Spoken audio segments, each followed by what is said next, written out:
हरिओम, जय श्री कृष्ण, राधे राधे।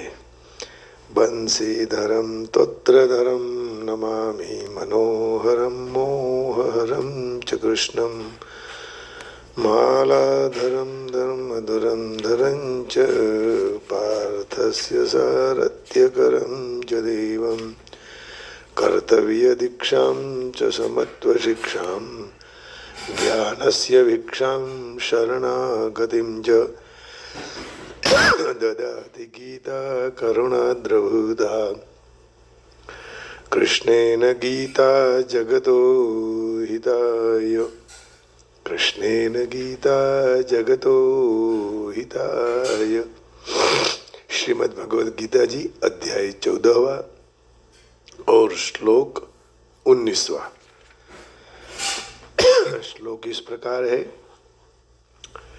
5 में से 18 श्लोक तक प्रकृति के कार्य गुणों का परिचय देकर अब आगे 2 श्लोकों में खुद को 3 गुण से अतीत होने का अनुभव करने को भगवान कह रहे हैं।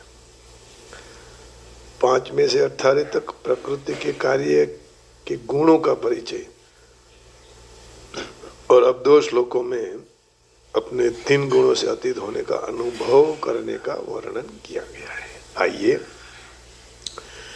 नान्यं गुणेभ्यः कर्तारं यदा द्रष्टानुपश्यति गुणेभ्यश्च परं विद्धि मद्भावं सोऽधिगच्छति। नान्यं गुणेभ्यः कर्तारं यदा द्रष्टानुपश्यति गुणेभ्यश्च परं विद्धि मद्भावं सोऽधिगच्छति। जिस काल में विवेकी विचार कुशल मनुष्य 3 गुणों के सिवाय दूसरा कोई कर्ता रूप नहीं है, कर्ता रूप नहीं देखता है और अपने को तीनों गुणों से पर का अनुभव करता है, तब वह मेरे स्वरूप को प्राप्त हो जाता है। माने गुणातीत होना है। गुणातीत होंगे, गुणातीत माने गुणों से पर, तब भगवत प्राप्ति होती है। उससे पहले भगवत प्राप्ति नहीं होती है। नान्यं गुणेभ्यः कर्तारं यदा द्रष्टानुपश्यति गुणेभ्यश्च परं विद्धि मद्भावं सोऽधिगच्छति। मद्भावम माने भगवान के स्वरूप को प्राप्त करते हैं और स्वरूप तो प्राप्त करने में गुण से पर होना है। तो when the discriminating person sees no one as order other than the three gunas sattva rajatama and realizes me the supreme spirit standing entirely beyond these gunas, he enters into my being। भगवान कह रहे हैं कि वह विवेकी विचार कुशल मनुष्य 3 गुणों के सिवाय दूसरे किसी को भी कर्ता रूप में नहीं देखता है, तो वह फिर 3 गुणों का अनुभव भी कर सकता है और अनुभव करने के बाद अपने स्वरूप को प्राप्त हो जाता है। अब देखो यहाँ भी कहते हैं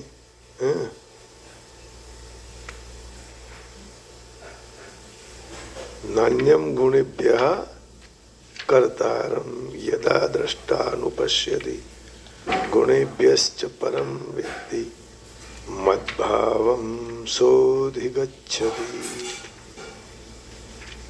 तो गुणों से पर होकर, गुणातीत होकर भगवान को प्राप्त कर सकते हैं। When one properly sees that in all activities no other performs is at work than these modes of nature, and he knows the Supreme Lord who is transcendental to all these modes, he attains my spiritual nature वही भगवान के spiritual natural को attains कर सकता है, दूसरा कोई नहीं। गुणों के सिवाय अन्य कोई करता है ही नहीं। अर्थात सारी क्रियाएं गुणों के द्वारा ही होती है। गुण माने क्वालिटी के द्वारा ही होती है। लेकिन यहाँ बेड क्वालिटी भी है, मीडियम क्वालिटी भी है और उच्च हाई क्वालिटी भी है, सत्व रज तम। सारा परिवर्तन गुणों में ही हो रहा है।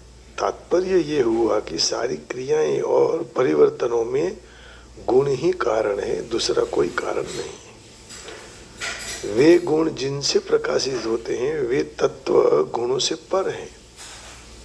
गुण से पर होने से वह कभी भी गुणों के द्वारा लिप्त नहीं होता है। अर्थात गुण और क्रियाओं की उनके ऊपर कोई असर नहीं पड़ती। ऐसे तत्व को जो विचार कुशल साधक जान लेता है, अर्थात विवेक द्वारा अपनी जात को, खुद को गुणों से पर असंबद्ध और निर्लिप्त का अनुभव कर लेता है, तब गुणों के साथ अपना संबंध हुआ ही नहीं, होगा ही नहीं, है ही नहीं, हो भी नहीं सकता है। क्योंकि गुण परिवर्तनशील है और अपने में कभी परिवर्तन नहीं होता है। भगवान कहते हैं फिर मेरे भाव के मेरे स्वरूप को प्राप्त हो जाता है। तात्पर्य यह हुआ कि जो भूल से गुणों के साथ अपना संबंध मानता था, वह उनकी मान्यता, सोच दूर हो जाती है। मेरे साथ उनका स्वतः सिद्ध संबंध है, जैसे है वैसे ही रह जाता है। गुणेभ्यश्च परम वेत्ति। तात्पर्य ये हुआ कि जिससे गुण प्रकाशित होते हैं उस प्रकाशक में अपनी स्थिति का अनुभव करना। 13वें अध्याय का 31वें श्लोक में ऐसा कह रहे हैं। क्या कह रहे हैं?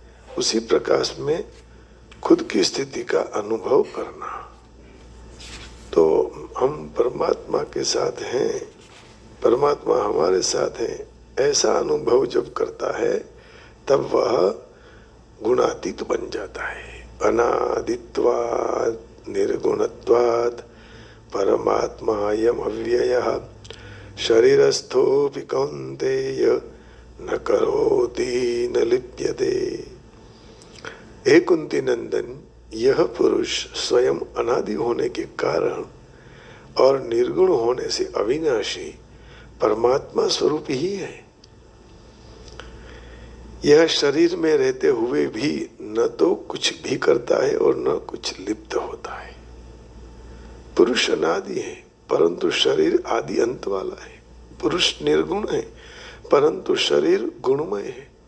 पुरुष परमात्मा है परंतु शरीर अनात्मा है। पुरुष अव्यय है परंतु शरीर नाशवान है। इसलिए अज्ञानी मनुष्य के द्वारा पुरुष आत्मा के शरीर में स्थित होते हुए भी वास्तव में वह शरीर में स्थित नहीं, अर्थात शरीर के साथ सर्वथा संबंध है। न करोति न लिप्यते। क्योंकि शरीर का संबंध तो संसार के साथ है परंतु पुरुष का संबंध परमात्मा के साथ है। इसलिए वास्तव में पुरुष कभी भी शरीरस्थ शरीर में स्थित हो ही नहीं सकता। परंतु यह वास्तविकता तरफ ध्यान न देने के कारण मनुष्य उसको शरीरस्थ मान लेता है। शरीरस्थोऽपि कौन्तेय। पुरुष स्वयं निर्गुण होते हुए भी गुणों को संग करके बंधन में आ जाता है ना। जैसे 13वें अध्याय के 21वें श्लोक में भगवान कह रहे हैं, पुरुषः प्रकृतिस्थो हि भुंक्ते प्रकृतिजान् गुणान् कारणं गुणसंगोऽस्य सदसद्यो निजन्मसु। प्रकृति में स्थित पुरुष जीव ही प्रकृति में से उत्पन्न गुणों का भोक्ता बनता है और गुणों के संग ही उसकी सारी और अच्छी और बुरी योनियों में उनका जन्म होता है या तो जन्म होने में कारण रूप बनता है। तो इस तरह से यहाँ समझाया गया। स्वतः सिद्ध जैसे होता है वैसे ही रह जाता है। मद भावम सोधिगच्छति, इसका अर्थ है कि वह मेरे भाव को अर्थात ब्रह्म भाव को प्राप्त हो जाता है। ब्रह्मा भावम अधिगच्छति। इसी बात को